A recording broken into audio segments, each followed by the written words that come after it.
Hi, I'm Cherie Silas. I'm a Master Certified Coach and a Certified Enterprise Coach.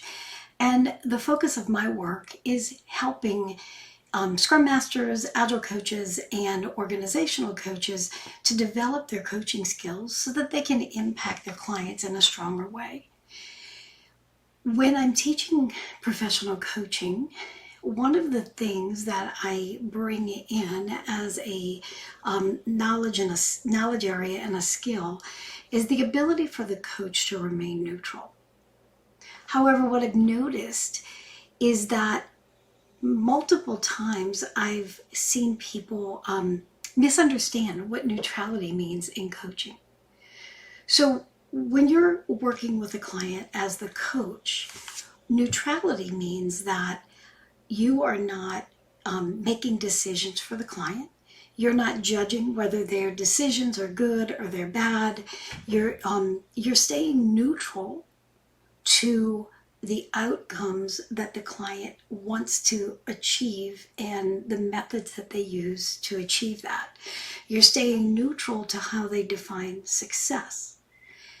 Neutral doesn't mean that you're not invested. I like to talk about a thing called engaged neutrality. So I am neutral. I am not going to override my client's decision. I'm not going to tell them my opinion of if I think they're making a good decision or a bad decision. That's for them to decide because only they can determine what's right for them and their life. However, I am fully engaged with that client and we are both in 100% towards their success. That means I'm going to challenge them. It means I'm going to ask questions of them. It means I'm going to poke holes in their theories. I'm going to ask them how they know they will be achieving success, what it looks like. I'm going to press in as well as I can to make sure that the client fully thinks out the decisions that they make. One of the the interpretations that I've seen people make when they think about neutrality is the coach comes into that coaching session and they put on a neutral face, a mask. They don't bring their own personality into the conversation. They don't bring their own emotions, their own energy. They kind of put on that almost like a psychologist face. I know that's a way generalization, but just like this, I'm a professional and I have no thoughts, no feelings, no opinions. I'm just here to ask you questions.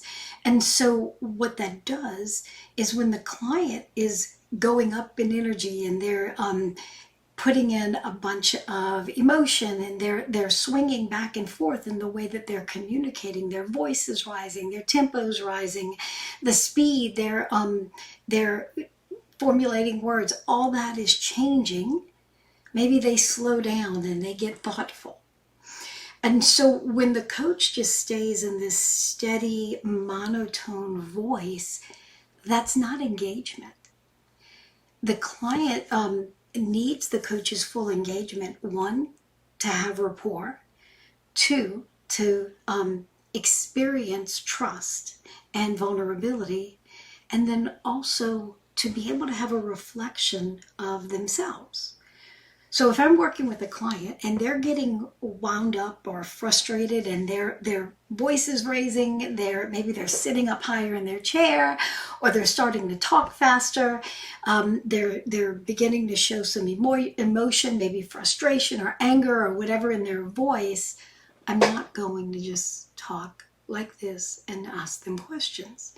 I'm going to actually get up there with them. I'm going to engage with them. I'm going to bring my energy up. I'm going to bring my level up. I'm going to connect with them where they are. And if the state that they're in is not helpful, after I've made that connection, then I will slow it down so that they will follow me. I will match their pace, then they will match my pace because we've built rapport. As a coach, the goal of neutrality is not that you are disengaged and not a part of the conversation. You've got no emotion. you can have emotion. You should have emotion. You should connect with the client. You should make observations of what you're noticing and what's kind of stirring in you. If you're feeling a bit stressed and anxious just listening to them talk about something, it is okay to say, you know, when I listen to you talk about this, I'm feeling a bit stressed and a bit anxious. What's happening for you? The trick is that whenever we're contributing of ourselves, it's not for our benefit, and not just because we want to be a part of the conversation. It's to give the client insight and more information to work with.